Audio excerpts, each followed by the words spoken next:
Chapter 32, Susan's Successful Wedding. Time skip, Susan's successful wedding. Everyone was gathered around. Madison was standing next to Ben and Alicia, watching Susan walking down the aisle, and she smiles. After arriving, Susan walks over to Reed and Johnny walks over to Madison and checks in on her quietly, knowing the phoenix is lingering inside of her, but Madison quietly reassures him that she's okay. The pastor starts to speak. Dearly beloved, we are gathered here today to join Reed Richards and Susan Storm together.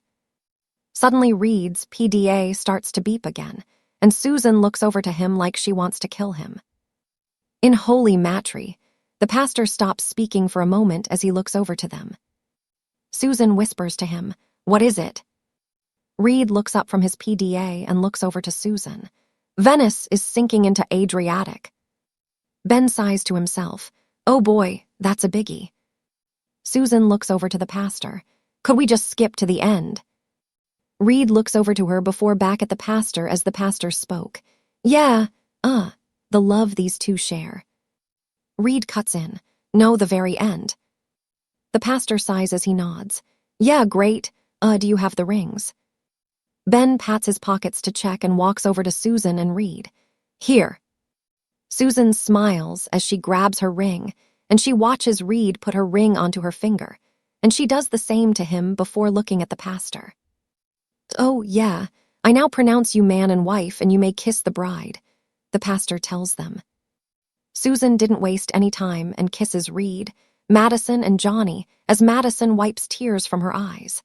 Ben blew his nose into his napkin. Okay, we should get out of here, Susan tells Reed. Reed nods as they both start to walk over to the jet. Yeah. Ben looks at Alicia and gently kisses her. Got to go, hun.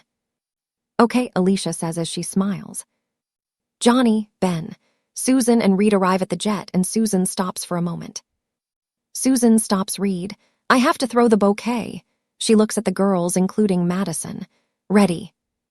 All the other women giggle in happiness as Susan smiles, before turning around and throws the bouquet. As the bouquet is flying towards the girls, Ben nudges Johnny and he looks over and whispers, Come on, catch it, Mads.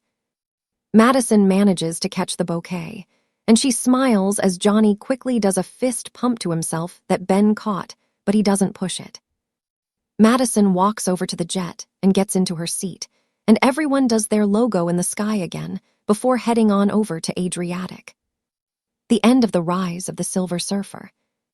Chapter 33, Should I or Shouldn't I? Back at the Baxter Building.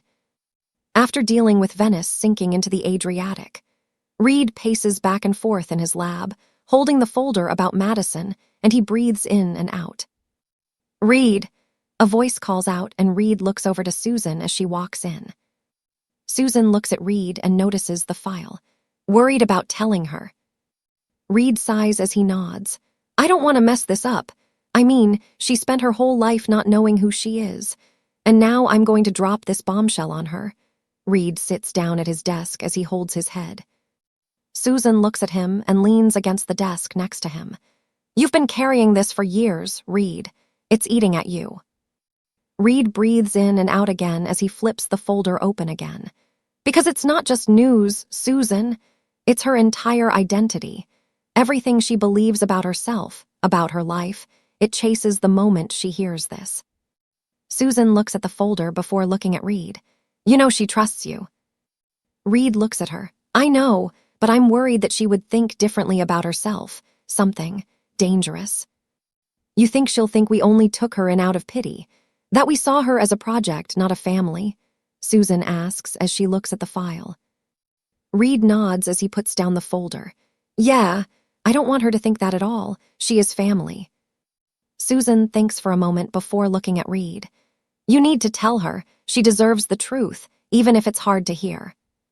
Reed looks at the folder again before sighing and looking back at Susan. I'll tell her tomorrow after breakfast.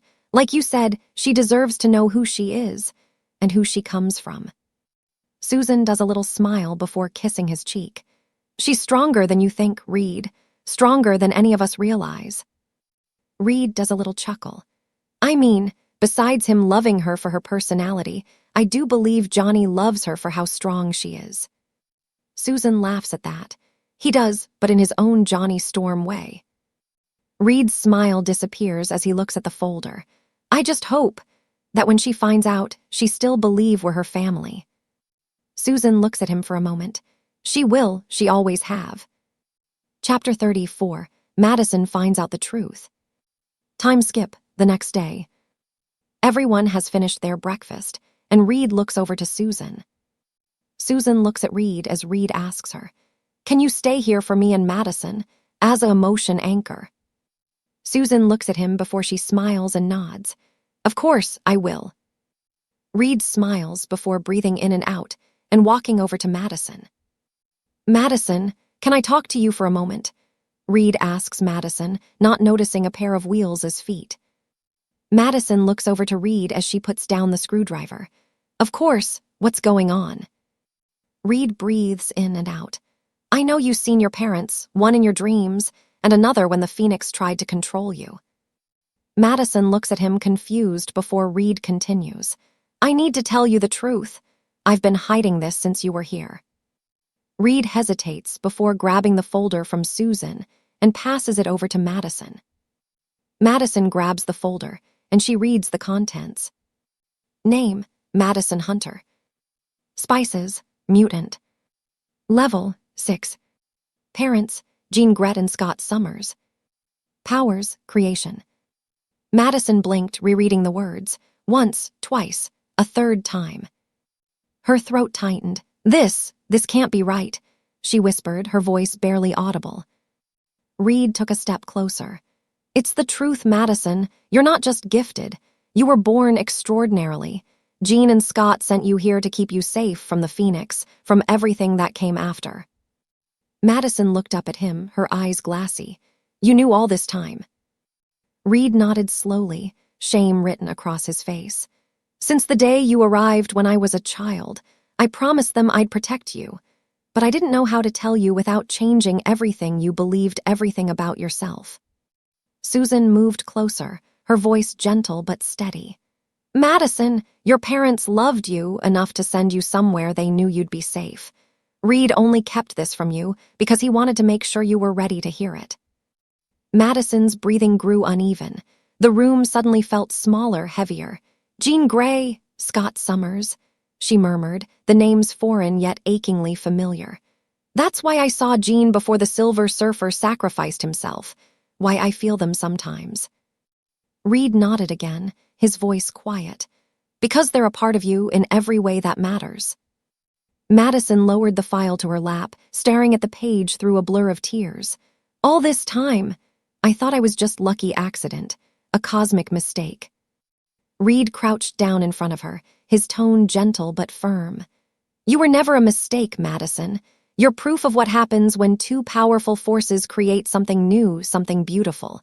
You don't just have power, you are creation." A tear slid down Madison's cheek as she whispered, "Why does it feel like my whole life just changed?" Susan reached out and placed a hand on her shoulder. "Because it did. But that doesn't mean you've lost who you are. It just means you finally know where you came from." Madison looked between the two of them, the family who raised her, and the truth of the one she never known. "So what now?" she asked quietly. Reed's answer was simple, heartfelt. "Now, we help you understand what you're truly capable of." The silence that followed was heavy, but not hopeless. It was the silence of a new beginning.